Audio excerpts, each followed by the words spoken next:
Hey guys, welcome to my channel. আমি মনোজ। এখন আমরা কথা বলবো হচ্ছে জিদ্দার, কেউ বলে বিপ্লবী, কেউ বলে ডাকাত। এই সিনেমাতে অনেকগুলো লুক থাকতে চলেছে অলরেডি। সেটা আমরা টিজারের ভিতরে দেখতে পেয়ে গেছি। মানে রয়্যাল রিভিল অসাধারণ লাগছে।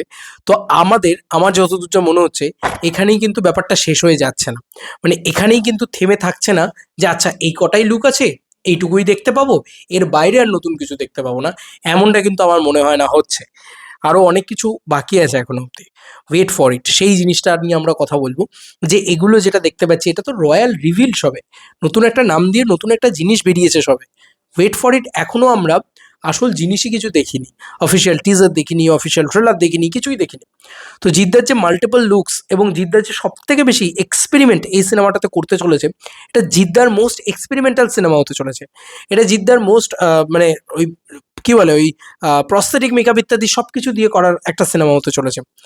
এগুলো নিয়ে না আলোচনা করার আছে। দেখো, অনেকগুলো লুক আছে। আমি যেগুলো যেগুলো মাথায় আসছে সেগুলো বলি। একটা এজেড লুক রয়েছে, আবার একটা একদম ইয়াং লুক রয়েছে যেটা ক্রান্তির ভাইবস দিচ্ছে কোথাও গিয়ে। মিড এজের লুক রয়েছে। সবগুলোই কিন্তু মানে টিজারের ভিতরে ভিজিবল। মিড এজের লুকটা দেখবে, যেটা ও পুরো পড়ে গেছে, ঠিক আছে, গফিয়ে হালকা গালে হালকা বিয়ার্ড, সেখানে ওই মানে মুখের হাওয়াটা ইয়ে করছে, পাস হচ্ছে, ওখান দিয়ে ধুলোটা উঠছে, একদম হিরোইক শট যেটাকে একদম বলা চলে। এগুলো সব হিরোইক শট।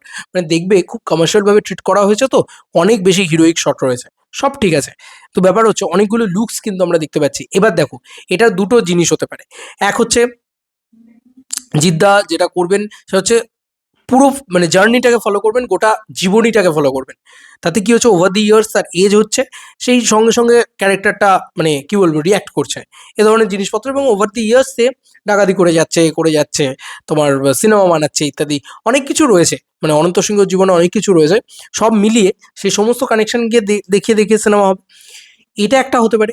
আর আরেকটা হতে পারে, প্রত্যেকটা লুক হচ্ছে তোমার কি বলে মেকআপ বা ভেক বা ছদ্মবেশ যেটাকে আমরা বলি, সেইটা যেটা বাঘা যতীনের ক্ষেত্রে ছিল, সেটাও কিন্তু এক্সট্রিম লেভেলে ভালো লাগছে। কারণ জিদ্দাকে দেখো, দেবদাকে আমরা দেখেছি এ ধরনের জিনিসপত্র করতে।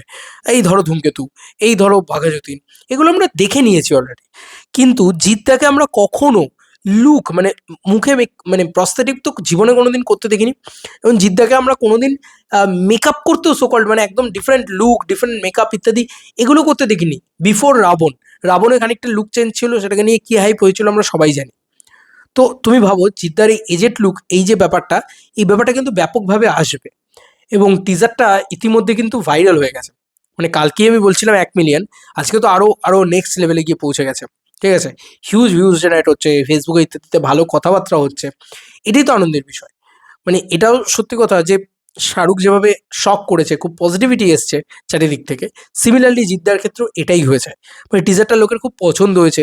নেগেটিভ রিভিউজ নেই, স্পেশালি এইটা বলতে হয় যে নেগেটিভ রিভিউজ নেই। তার সাথে ওরকম একটা এজেড লুকে মার্শাল আর্টস করছে।